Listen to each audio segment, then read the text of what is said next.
Hello, good morning అమ్మ. ఈరోజు నేను చెప్పబోయే విషయం పిల్లల గురించి అమ్మ. నిన్న ఒక డాక్టర్ గారిని కలిశాను. డాక్టర్ గారిని కలిస్తే చిన్న చిన్న పిల్లలకి ఇన్ఫెక్షన్స్ వస్తున్నాయండి అని చెప్పని అన్నారు. అంటే ఎందుకండి, కారణం ఏంటి అని అడిగాను. అడిగితే వాళ్ళు అన్నారు, పిల్లలు సరిగ్గా నీళ్లు తాగట్లేదండి, మంచినీళ్ళు సరిగ్గా తాగట్లేదు. వాళ్ళు మంచినీళ్ళు కనుక సరిగ్గా తాగితే వాళ్ళకి ఆ ఇన్ఫెక్షన్స్ ఉండవు అని అన్నారు.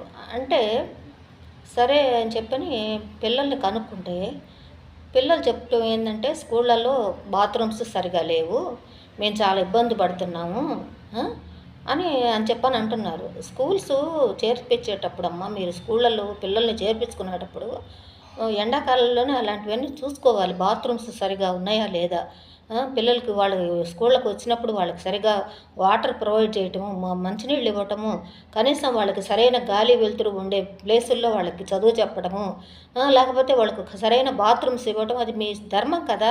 ఎంతసేపటికి స్కూల్ ఫీజులు కట్టించుకోవటము, లేకపోతే యూనిఫామ్స్ కనో పుస్తకాల కనో మీరు డబ్బులు మీ స్కూళ్ళల్లోనే చేర్పించుకోవటము, లేకపోతే అది వేరే విషయం, అవన్నీ మీరు చూసుకోండి. కానీ వాళ్ళకు కనీసం వాటర్ ప్రొవైడ్ చేయండి. వాళ్ళ ఆరోగ్యం ముందు ముఖ్యం కదా. చదువు ముఖ్యమే, కానీ చదువు కన్నా ముందు కూడా వాళ్ళ ఆరోగ్యం అనేది ముఖ్యం. కంపల్సరీగా వాళ్ళకి వాటర్ ప్రొవైడ్ చేయండి. బాత్రూమ్స్ నీట్గా పెట్టండి. ఆయమ్మల చేత పెట్టించి ప్రిన్సిపల్స్ కానీ, మీ హెడ్ మాస్టర్లు కానీ, లేకపోతే మీ టీచర్లు కానీ మీరందరూ చూడండి ప్రాపర్గా ఉన్నాయా లేదా, పిల్లలు ఎక్కడ ఇబ్బంది పడుతున్నారు వాళ్ళు.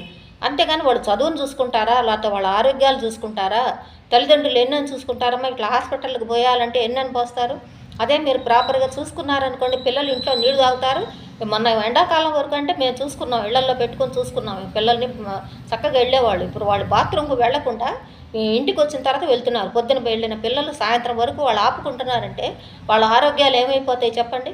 ఎంతవరకు అది సబబుగా ఉంటుంది. కాబట్టి స్కూల్లో ఉండేటప్పుడు స్కూల్ బాధ్యత మీదే.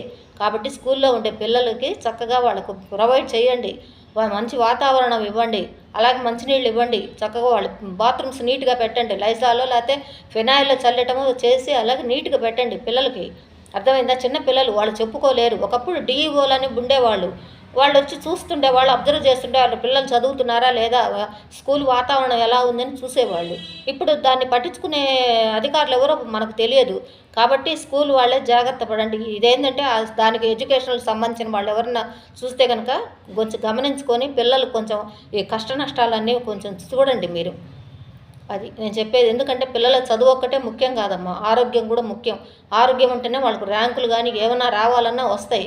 అంతేగాని వాళ్ళకు చదువు మీద ఇది ఇంట్రెస్ట్ లేనప్పుడు, పాపం వాళ్ళ ఆరోగ్యమే సరిగ్గా చూసుకోలేనప్పుడు ఇంకా చదువు ఏం చదువుతారు వాళ్ళు చెప్పండి. చిన్న పిల్లలైనా వాళ్ళకి చెప్పుకునే ఇది ఉండదు పాపం. వాళ్ళకి 4వ క్లాస్ పిల్లలు, 5వ క్లాస్ పిల్లలు, కనీసం వీళ్ళు హై స్కూల్ లోపల పిల్లలైనా మీరు గమనించాలంటే, మొన్నటి వరకు ఏంటంటే మేము ప్లే స్కూల్స్లో పిల్లలు కష్టాలు పడుతున్నారంటే ప్లే స్కూల్స్ చూశారు, అబ్జర్వ్ చేశారు, వచ్చారు, అయిపోయింది అక్కడితో పని. ఇప్పుడు మళ్ళీ ఫస్ట్ తరగతి నుంచి 5వ తరగతి పిల్లల వరకు అంటే ఇప్పుడు మీరు చూడండి.